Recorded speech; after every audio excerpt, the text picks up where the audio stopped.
ஓம் நம சிவாயம் வாழ்க சர்வம் கிருஷ்ணார்ப்பணம். வணக்கம் நண்பர்களே, வெல்கம் டு அஷ்யஸ்தாயா அஸ்ட்ரோ ஸ்போர்ட்ஸ் ப்ரெடிக்ஷன்ஸ். நான் உங்கள் அஸ்ட்ரோ பிரபா.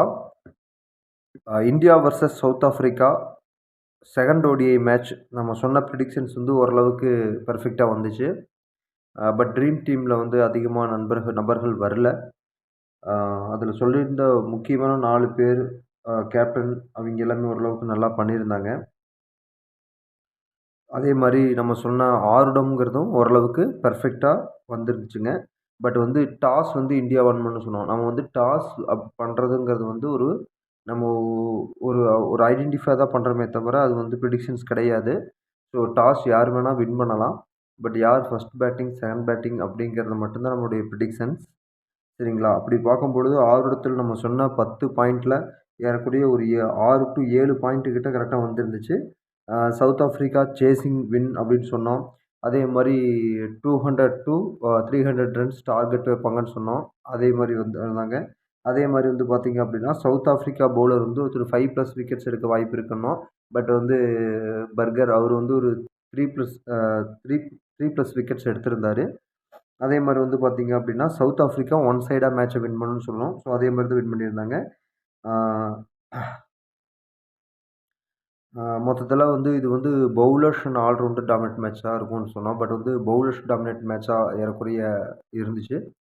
பட் எல்லாத்தோடைய பங்களிப்புமே இருந்தது. ஓகே. இப்போ அடுத்ததா வந்து பார்த்தீங்க அப்படின்னு சொன்னா, India versus South Africa 3rd ODI match. So இந்த மேட்ச் எங்க நடக்குது அப்படிங்கிறது பார்த்தீங்கன்னா, போலன் பார்க் ஸ்டேடியம். ஸோ இங்கே தான் சவுத் ஆஃப்ரிக்கால நடக்குது. ஸோ ஜோதிட கணிப்பு ரீதியா யாருக்கெல்லாம் ட்ரீம் டீமில் வரதுக்கான அமைப்பு இருக்குது, வெற்றி பெறுவதற்கான அமைப்பு யாருக்கு இருக்குது, அதே மாதிரி ஆருடம் அப்படிங்கிறது என்ன சொல்லுது அப்படிங்கிறத நம்ம பார்க்கலாங்க. சரிங்களா? India versus South Africa 3rd ODI match நடக்கக்கூடிய நட்சத்திரம் அப்படிங்கிறது வந்து பார்த்தீங்க அப்படின்னா, ரேவதி நட்சத்திரத்தில் இந்த மேட்சுங்கிறது நடக்குது. லக்னம் மேஷம், ரிஷபம், மிதுனம். ஸோ இந்த 3 லக்னத்தில் மெயினாக இந்த மேட்சுங்கிறது முழுக்க நடக்குது. சரிங்களா?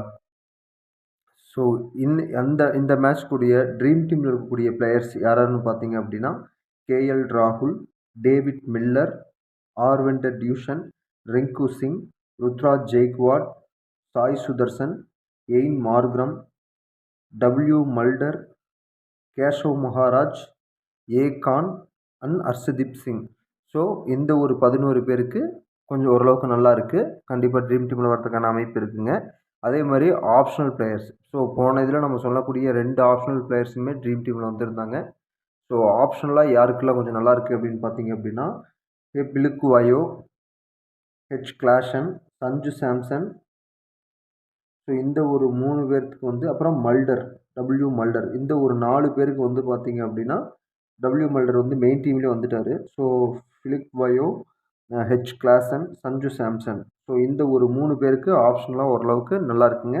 4வது வந்து பார்த்தீங்கன்னா, அக்ஷர் பட்டேலுக்கு. ஸோ அதுக்கடுத்து தான் பார்த்தீங்கன்னா, அக்ஷர் பட்டேலுக்கு ஓரளவுக்கு நல்லா இருக்குது. ஸோ இந்த 4 பேர்.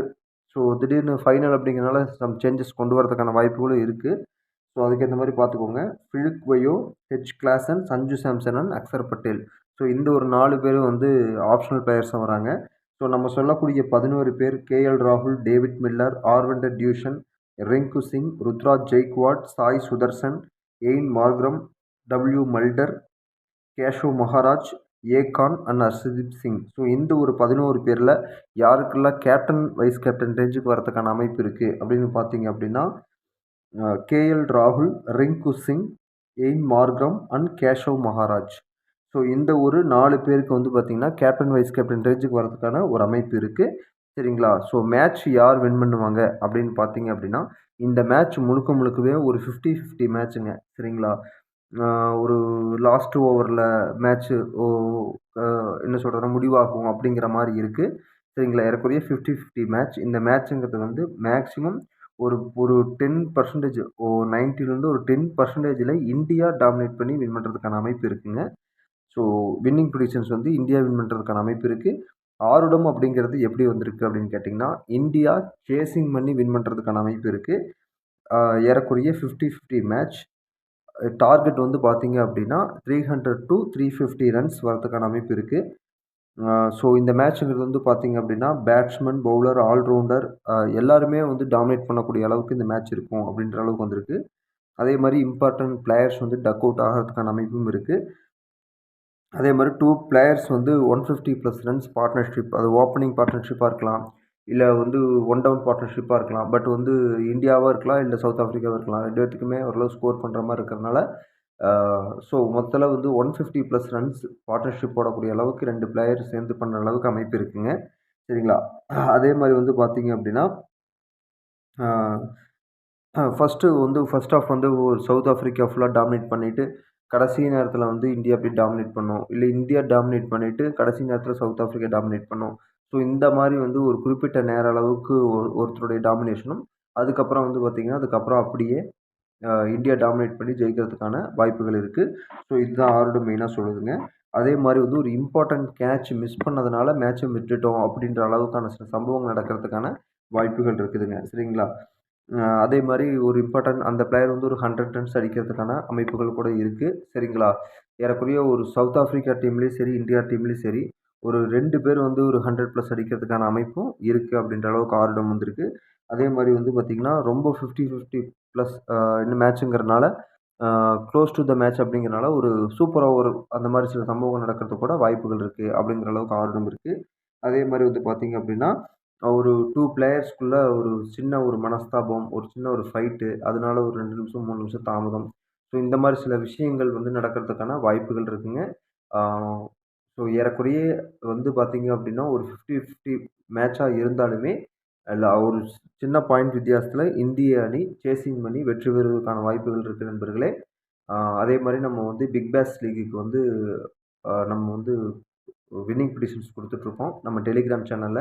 டெலிகிராம் லிங்க் வந்து சேனல் டிஸ்கிரிப்ஷன்லயும் இருக்கு. அதேமாரி இந்த வீடியோவோட டிஸ்கிரிப்ஷன்லயும் இருக்கும். சரிங்களா?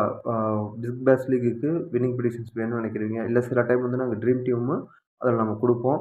அதில வந்து ஓரளவுக்கு நம்ம பிரெடிக்ஷன்ஸ் எல்லாமே பக்காவா ஒர்க் அவுட் ஆயிட்டுருக்கு. அதுக்கான இதுவுமே நான் வந்து மெசேஜ் போட்டிருப்பேன். ட்ரீம் டீம்ல எத்தன பேர் வந்திருக்கிறாங்க அப்படிங்கிறதையும் நான் வந்து உங்களுக்கு ஆ போட்டிருக்கேன். சரிங்களா? முடிஞ்ச அளவுக்கு அடுத்தடுத்த மேட்ச்ல வந்து ட்ரீம் டீம் குடுக்கறதுக்கான ஒரு ஏற்பாடுகளும் பண்றோம். சரிங்களா? ஆ ஸோ வின்னிங் பிரெடிக்ஸ் வேணும் வேணும் அப்படிங்கிறவங்க பிக் பேஷ் லீக்குக்கு மட்டும் நம்ம டெலிகிராம் சேனல்ல லிங்க் ஆயிக்கோங்க. சரிங்களா? ஆ அதுலயும் ட்ரீம் டீம் வரும். அதே மாரி அதில சில இன்ஸ்ட்ரக்ஷன்ஸ்லாம் சொல்லுவோம். நமக்கு எந்த மேட்ச் வந்து தரவா, பெர்ஃபெக்ட்டா இது பிரெடிக்ஷன்ஸ் கரெக்ட்டா வருது அப்படிங்கிற பட்சத்தில, ஆ அது மட்டும் தான் நம்ம குடுப்போம். தேவையில்லாத மேட்ச நாங்க ஸ்கிப் பண்ணிருவோம். ஏன் அப்படி நம்ம பண்றோம் அப்படின்னு கேட்டீங்க அப்படின்னா, தேவையில்லாம ரிஸ்க் வேண்டாம் அப்படிங்கிறதுனால தான். சரிங்களா? ஸோ அதனால வந்து கரெக்ட்டா, பெர்ஃபெக்ட்டா இந்த 50, 50 வரும்போது லாஸ்ட்லனா ஒரு சின்ன ஒரு இதில வந்து அப்படியே மாறிரும். ஸோ அப்படிங்கும்போது நமக்கு லாஸ் ஆயிரும். அதனால வந்து நம்ம வந்து பார்த்தீங்க அப்படின்னா, பெர்ஃபெக்ட்டா எந்த மேட்ச் கரெக்ட்டான ப்ரிடிக்ஷன் வருதோ, அந்த மேட்ச்ச மட்டும் தான் குடுப்போம் பிக் பேஷ் லீக்குக்கு. சரிங்களா? வேணுங்கிறவங்க டிஸ்கிரிப்ஷன்ல டெலிகிராம் சேனலுடைய லிங்க் இருக்கு. உள்ள வந்து அ நீங்க வந்து சேர்ந்துக்கங்க. உங்களுக்கு ப்ரிடிக்ஷன்ஸ் கிடைக்கும். நன்றி நண்பர்களே! அடுத்த வீடியோல சந்திக்கலாம். வணக்கம்.